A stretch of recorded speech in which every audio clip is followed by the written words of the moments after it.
Bonjour Julie Delobel. Alors vous êtes la fondatrice de l'agence Arletty. Pouvez-vous nous présenter dans un premier temps votre agence s'il vous plaît? L'agence Arletty est une agence de conseil en communication qui existe depuis à peine un an et qui est spécialisée dans le domaine du luxe et du design. On s'intéresse à l'expression de l'art dans la communication et notamment aux collaborations originales qui se passent entre les artistes et les artistes contemporains et les marques aujourd'hui. Il existe plusieurs cas de figure, soit on est censé exprimer une collaboration existante entre une marque et un artiste contemporain, ou nous sommes censés mettre en relation les artistes contemporains avec certaines marques en fonction de leur ADN. Pouvez-vous nous donner quelques exemples de collaborations sur lesquelles vous avez travaillé ou alors d'autres qui vous semblent intéressants à évoquer? Oui, il y a certaines collaborations qui ont été réalisées au sein de l'agence Arletty ou sur lesquelles nous avons travaillé du moins. Donc, Philippe Starck, par exemple, a designé complètement et même pensé l'hôtel Le Royal Monceau et nous avons réalisé le dossier de presse de lancement du Royal Monceau. Et là, nous avons vraiment dû collaborer directement avec Philippe Starck pour exprimer tout ce qu'il avait voulu mettre, l'âme de l'hôtel qu'il avait construit. Donc là, c'était vraiment une relation étroite pour pouvoir exprimer à travers nos outils de communication la dimension artistique de Philippe Starck. D'autres cas qu'on peut citer, c'est les champagnes Nicolas Feuillatte, avec lesquels nous travaillons aussi, où chaque année, ils mettent en fait en avant un artiste aussi qui correspond en fait à leur vision du monde. Et donc, ils travaillent cette année par exemple avec Richard Houellebecq, qui est un plasticien.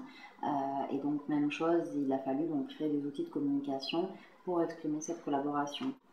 Après, il existe d'autres types de collaborations, notamment on travaille aussi pour l'huile d'olive, qui elle aussi est un produit noble, et notamment l'huile d'olive de la vallée des Baux-de-Provence. Et là, on a par exemple demandé à Peter Lindbergh une photo d'archive pour illustrer l'affiche et le support également. Vous, l'agence Arletty, pouvez-vous donc nous expliquer comment se passe donc la relation entre l'art et le marketing?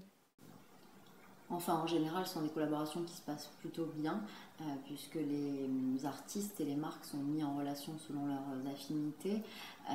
Et en général, c'est effectivement pour promouvoir la marque et l'artiste contemporain, ou en tout cas pour un travail de collaboration avec des pointures du monde artistique et des marques qui ont déjà une notoriété importante. Et dans ce cas-là, c'est vraiment pour affirmer leur positionnement. D'après vous, quel est l'intérêt d'une collaboration artistique pour les marques? Eh bien, donc, la collaboration donc, existe depuis tous les temps, hein, puisque l'art s'est inspiré lui aussi du luxe. Ça a commencé effectivement sous l'impulsion de Warhol entre fascination et répulsion. Il y a aussi un autre intérêt à toute forme de collaboration. Pour les marques notamment, ça permet de faire des séries limitées et donc de faire des opérations marketing très intéressantes pour des augmentations de ventes sur des moments donnés, de sortir des nouveautés produits, de faire des séries limitées et donc c'est effectivement forcément un gain d'argent supplémentaire pour les marques.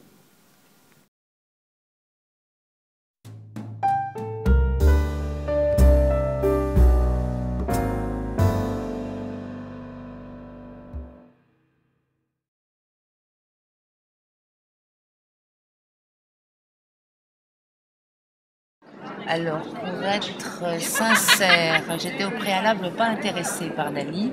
Je connais, et j'ai un ami qui est arrivé de Bretagne et il avait fort envie de passer. Donc on y est allé ensemble. Everyone was talking about this expo, so I choose it to come.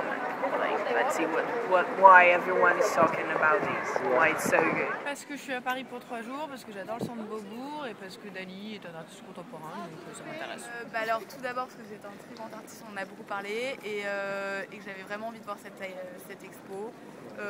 très représentatif de l'art contemporain et donc ça m'attirait vraiment. Si je voulais l'avoir depuis longtemps, j'ai la carte Bobo, je profite de l'expo. D'accord, donc de toutes les expos en général? Quand j'ai le temps en fait, ça n'a jamais le temps. Oh, parce que j'aime bien la peinture, notamment Dali, et que je viens de Belgique, et voilà, exprès pour l'exposition. Pas mal. Oui. Je le connais bien, oui. Tu connais son œuvre un petit peu? Oui. Et tu comprends bien ce qu'il fait? Il me faut une explication, mais sinon, ouais. In 8th grade, I made this paperwork about him. Yeah. I know a few things, not so much. Non, pas personnellement. Pas particulièrement, les grandes bases de sa tranche de vie. Non, pas du tout. Je l'avais étudié, il me semble que j'avais étudié ça au lycée. Pas trop, c'est pas un de mes peintres vraiment super préférés, mais je le connais quand même bien. Là, vous posez pas la question à la bonne personne parce que l'expo est très très mal foutue, la scéno est à chier, les œuvres sont pas mal mais il manque les majeurs. C'est bien, ils ont enfin compris que ça ne servait à rien d'écrire des tonnes de textes, donc il y en a de moins en moins, trop de monde. Mais c'est pas mal. Elle est pas mal, mais je pense qu'à côté des tableaux, même si on n'a pas lu Dieu vide, il aurait fallu avoir un minimum d'explications pour comprendre les tableaux. Parce que ceux que je connaissais, ça allait, je pouvais expliquer à Marie, mais sinon, on était là et on comprenait pas forcément, donc on reste devant, voilà, c'est pas. Donc pas évident à comprendre. J'ai vraiment beaucoup aimé, c'est très très riche. Il y a des vidéos très intéressantes de lui, justement des interviews où on voit vraiment la personnalité du personnage et qu'il est très fou et on comprend ses œuvres. On comprend c'est très intéressant, très bien expliqué avec beaucoup de panneaux. I like it. I think that it's very busy, but it's really good. I like the way they are exposing stuff out of the light. Pas grand chose, il y a beaucoup de monde, ça m'a perturbé. Après, j'aime bien ne pas me poser de questions pour les tableaux, comme pour la musique, comme pour tout le reste. Soit j'aime, soit j'aime pas. Ici, pas mal de monde dans les salles, donc on aimerait peut-être d'avoir un petit peu moins de monde. D'accord. En fait, il y a un petit tableau qui m'a attrapé, quoi. C'est un tout petit tableau, ça s'appelle Charrette fantôme. Une œuvre que j'ai beaucoup aimé qui s'appelle Espagne, je crois, et en fait, donc sur de 1938, et on le voit, il a peint une femme, donc qui on discerne donc, très rapidement au début ses jambes, et en fait tout son corps, grâce à des petits soldats qui forment donc, son visage.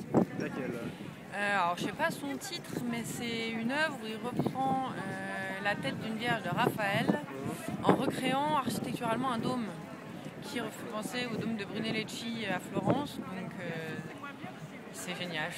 Le nom je m'en souviens pas, c'est celle où il y a le cheval et les éléphants sur les longues jambes qui ont affiné les jambes. D'accord. La chair de poule. D'accord. Je trouvais ça marrant comme titre par rapport au tableau. Je ne voyais pas le rapport. D'accord, ok. Voilà. Pas tout le temps très précise pour tous les tableaux. Il y a quelques regroupements d'œuvres qui sont expliqués, mais pas tout. Et c'est vrai que ça mériterait peut-être un peu plus de... Bon, il y a des audio-guides, je crois, mais plus d'explications sur certaines œuvres et mettre plus en parallèle peut-être sur l'histoire. À partir du moment où c'est dit assez clairement qu'il y a beaucoup de second degré, beaucoup un truc très loufoque et absurde, c'est accessible. D'accord, ok. Faut pas prendre ça, faut pas se prendre la tête, faut faire l'inverse des critiques. Je pense, oui, c'est accessible au grand public, mais moi personnellement, je crois qu'on doit le prendre au premier degré. C'est-à-dire que c'est des tableaux qui sont très plaisants, très colorés, techniquement bien, mais je pense qu'il ne faut pas chercher midi à 14h. Oui, c'est sa femme. Gala. No, I don't. Oui, sa nanette. C'est ça, exactement. Non, je me posais la question, je me demandais si c'était son chien ou sa copine. C'était sa Je femme, crois que c'est sa ça. femme. Oui, c'était sa compagne. Oui, sa femme qui l'a rencontrée.